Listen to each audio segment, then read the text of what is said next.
e o soneto são elementos pertencentes ao gênero lírico, né? Estão abarcados no gênero lírico textos cuja linguagem seja marcada pela subjetividade e responsável por revelar pensamentos, sentimentos, estados da alma de um eu lírico, né? Entidade fictícia que não deve ser confundido com o eu biográfico, tá certo? Para quem gosta de literatura, sobretudo de poema, né, e poesia, é importante conhecer a diferença entre a poesia, o poema e o soneto. Vamos lá? A poesia, né?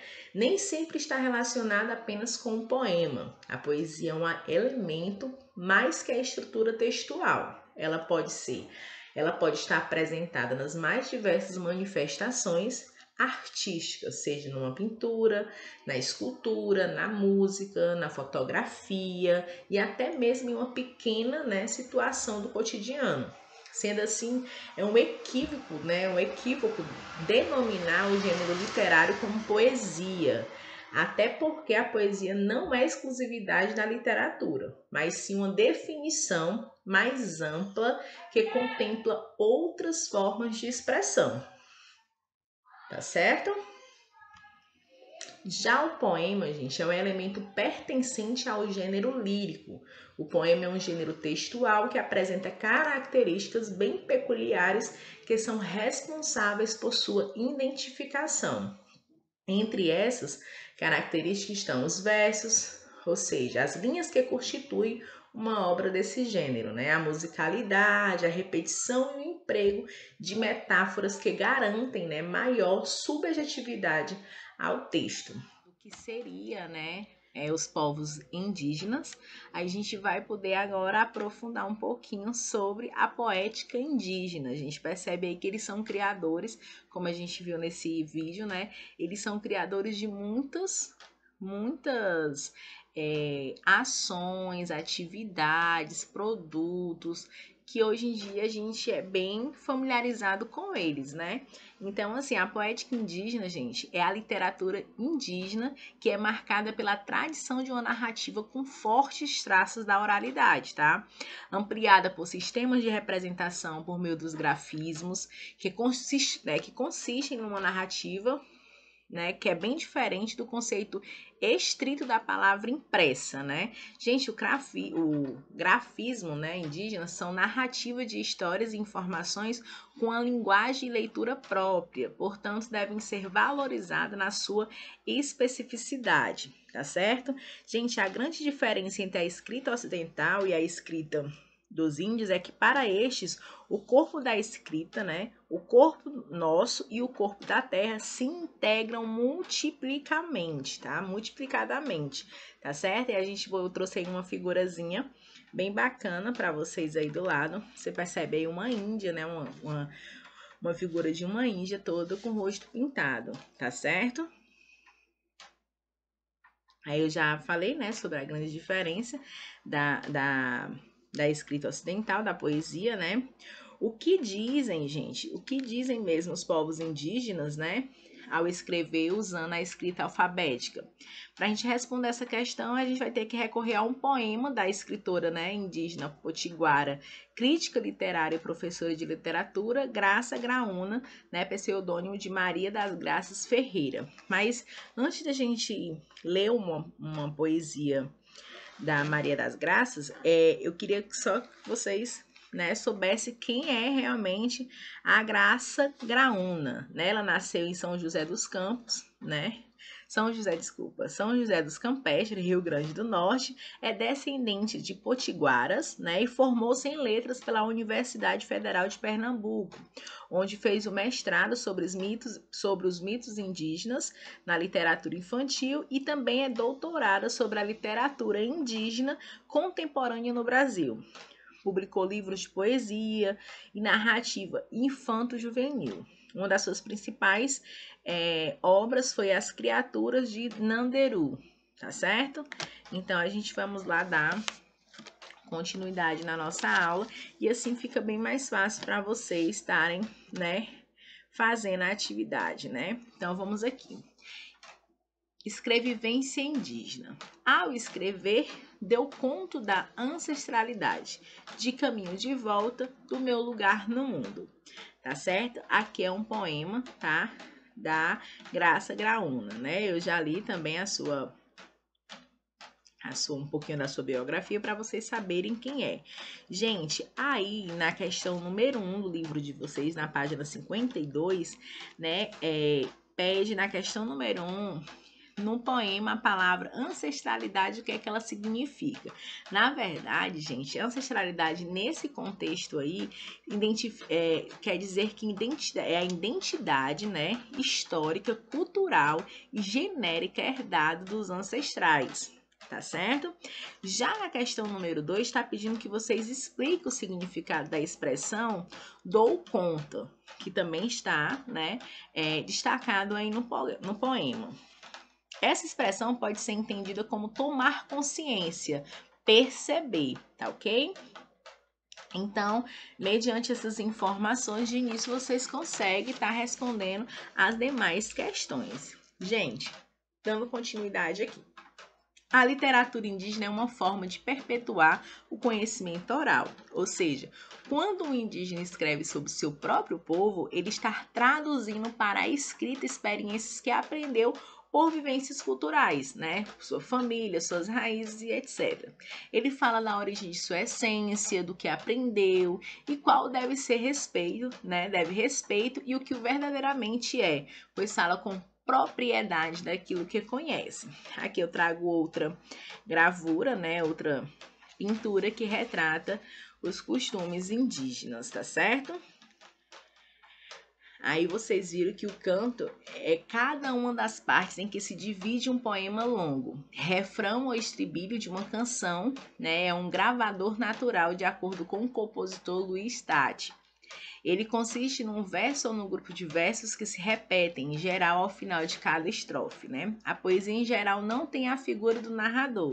A voz que fala no poema é a chamada de eu poético ou eu lírico, tá certo?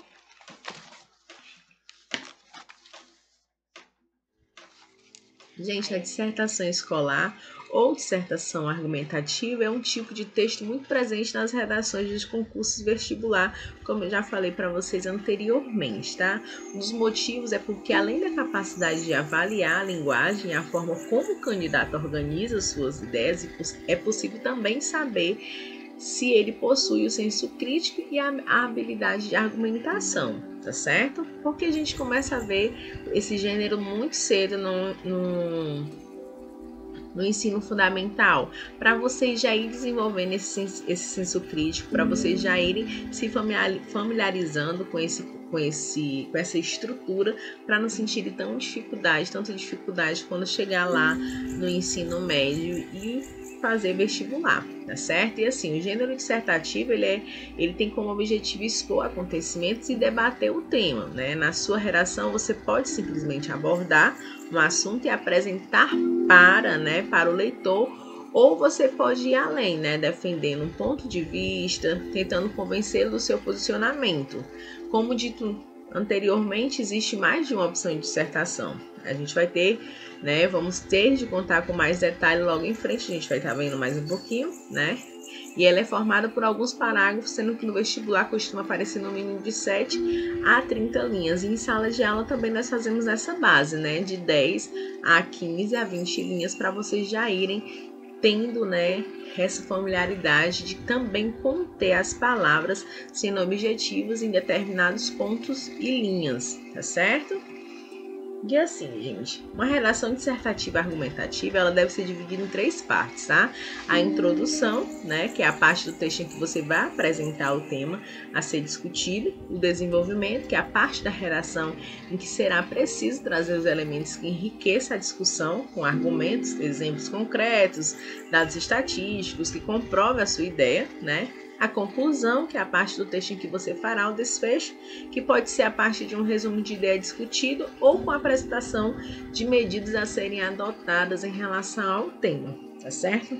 Na aula anterior, a gente Viu bem direitinho cada um desses pontos, mas eu vou trazer aqui para a gente estar relembrando, tá? Existem dois tipos de dissertação: a dissertação expositiva, né, que vocês também já conhecem, e a dissertação argumentativa, né? A expositiva, ela expõe um tema que está na mídia, jornais, revistas, que já é de conhecimento das pessoas e por isso são fatos inquestionáveis, sem necessidade de criar um debate em cima de tudo isso, tá? E o objetivo é expor o texto para o leitor com o objetivo que ele reflita e encontre sua conclusão.